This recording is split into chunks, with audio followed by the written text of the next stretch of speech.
Hi friends, అందరూ ఎలా ఉన్నారు? నేనైతే చాలా బాగున్నాను. Welcome to mad thoughts YouTube channel. Friends, ఈరోజు టాపిక్ ఏంటంటే నేను చాలా రోజుల తర్వాత ఒక స్టోరీని అయితే రాయడం జరిగింది. సో అది కూడా ఫస్ట్ ఆఫ్ అంతా కంప్లీట్గా రాయడం జరిగింది.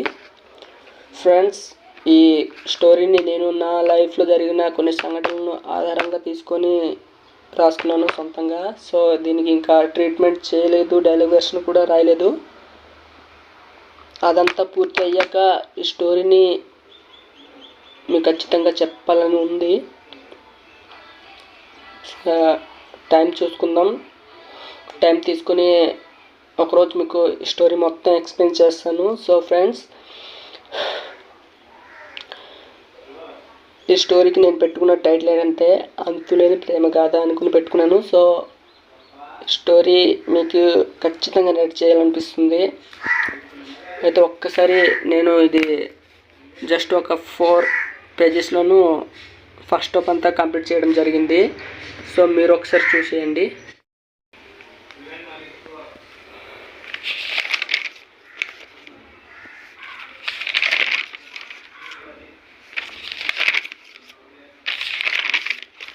ఇదంతా ఫస్ట్ హాఫ్లో జరిగే స్టోరీ అన్నమాట. సో ఇంటర్వెల్ వరకు రాశాను. సో నెక్స్ట్ రాయాల్సి ఉంది.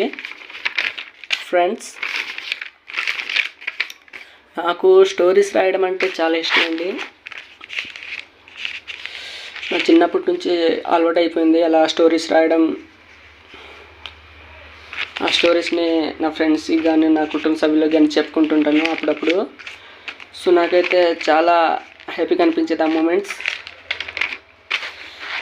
అలాగా సినిమా స్టోరీస్ కూడా రాయడం మొదలుపెట్టాను. సో ఇలా మన లైఫ్కి ఇది ఏమైనా కొంచెం హెల్ప్ఫుల్గా ఉంటుందేమో అనుకుంటున్నాను. సో చూద్దాం. మన వరకు నా లైఫ్లో జరిగే కొన్ని ఘోరాలు, కొన్ని సాడ్ థాట్స్ ఉంటాయి కదా, సాడ్ మూమెంట్స్కు ఇలాంటివి, అవన్నీ కలుపుకోలుగా రాసి స్టోరీని అయితే పూర్తి చేశాను. ఇంకా నా లైఫ్లోకి అబ్బాయి కూడా ఉన్నాడు. వాడి నా లైఫ్లో ఈ స్టోరీకి విలన్ చేసేసాను వాడిని ఆల్రెడీ. సో ఇదే స్టోరీని మీ అందరికీ ఖచ్చితంగా ఎక్స్ప్లెయిన్ చేస్తాను. ఇది వచ్చేసి టైటిల్.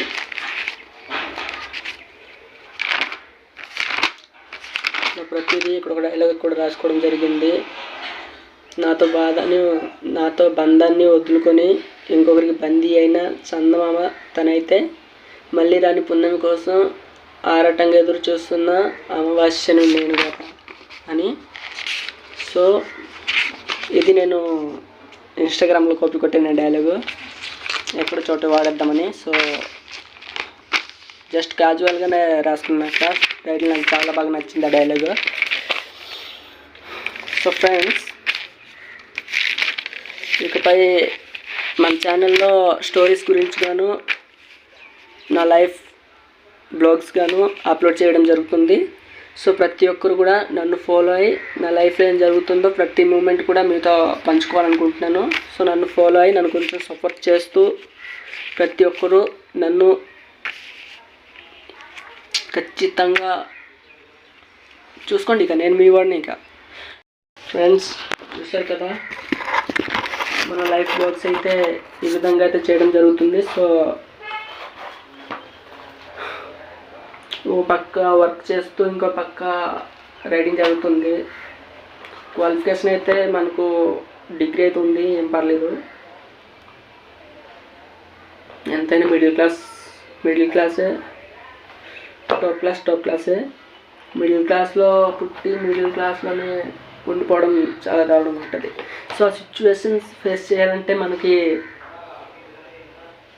ఖచ్చితంగా పవర్స్ కావాలి. ఆ పవర్స్ మనమే అవ్వాలి. మన కోసం మనం కష్టపడాలి. మనం ఒకరోజు ఎంతైనా మనం చేయాల్సింది హార్డ్ వర్క్ మాత్రమే. హార్డ్ వర్క్ లేకపోతే ఏం పీకలేము. సో ప్రతి ఒక్కరు కూడా, అంటే ప్రతి మన సిచ్యువేషన్కి మిడిల్ క్లాస్ లైఫే బెస్ట్ అనిపిస్తుంది నాకైతే. ఎందుకంటే మిడిల్ క్లాస్ లైఫ్ మనకి ఎన్నో నేర్పిస్తుంది. ఎంతోమందిని పరిచయం చేస్తే అందులో కొంతమంది ఎదవలు ఉంటారు, కొంతమంది మంచి వ్యక్తులు కూడా ఉంటారు. సో వాళ్ళని మనం ఎలా హ్యాండిల్ చేసామన్నదే అది నేర్పిస్తుంది. మన పేదరికంలో మన కోసం మనం ఉన్నప్పుడు మాత్రమే మనకు ప్రతిదీ కూడా అనుకూలతగా ఉంటుందో లేక వ్యతిరేకంగా ఉంటుందో ప్రతి మూమెంట్ కూడా ఫేస్ చేయాలి. అవే మనకి బెస్ట్ మెమరీస్. మన లైఫ్తో పోరాడాలి, లైఫ్లో గెలవాలి, ఒక రేంజ్కి వెళ్ళాలి. మనకి అదృపడిన ప్రతి ఒక్కటి సమాధానం చెప్పాలి అంతే. So bye.